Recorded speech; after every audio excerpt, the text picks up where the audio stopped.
He is probably the most proficient and up-and-coming celebrity medium in the world right now. And he's graced my other programs, Living Better and the Saturday Cafe.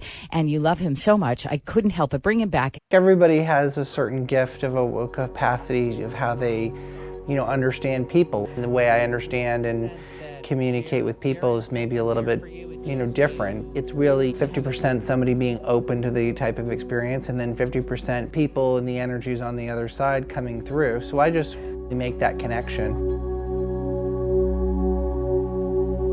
How did you become aware that you had this capacity to see and hear and feel beyond this dimension? When I was 4 years old, I saw my grandfather a lot, who had passed away, and I never met him, but I recognized him from pictures that I had seen of him, and we started to communicate with one another. But I was about maybe 10, 11 years old. It just went away, and I think because it started to scare me, I started to tell the spirits and the people, leave, I don't want you around me, and I really just didn't tune into it. I would just ignore them. I remember, visually still seeing them, but I wouldn't talk to them, I wouldn't interact with them. When I was a little boy, really little, I would go towards them, I would talk to them. Then when I went to college, it just came back to me for some reason.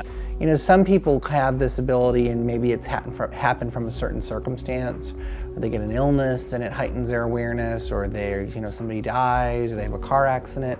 But for me, it's just something I guess I was born with.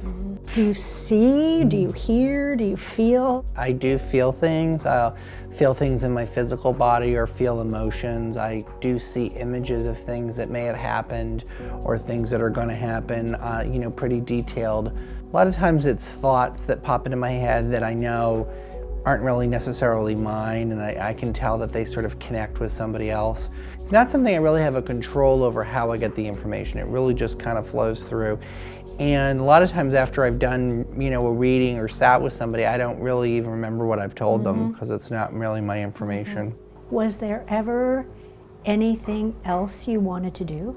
As much as I had this ability as a kid, it really was not anything that let's just say nobody supported me in it. I would get in trouble for school for having imaginary friends. I would get in trouble in school because, in your fourth grade, third grade, I'd get mad at somebody and say, your grandma's gonna die next week, and then they die, things like that. So it was really a weird childhood.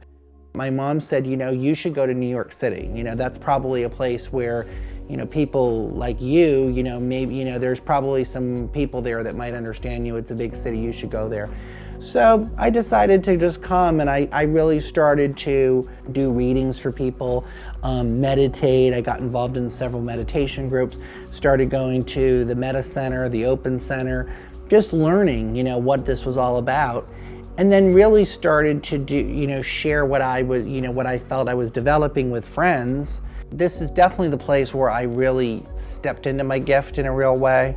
I'm thankful that I have it, and I feel like, especially in the face of great loss, as much as my connection is with the other side, it's also really a reminder to embrace that connection, but also do what you need to do when you're in the physical with somebody.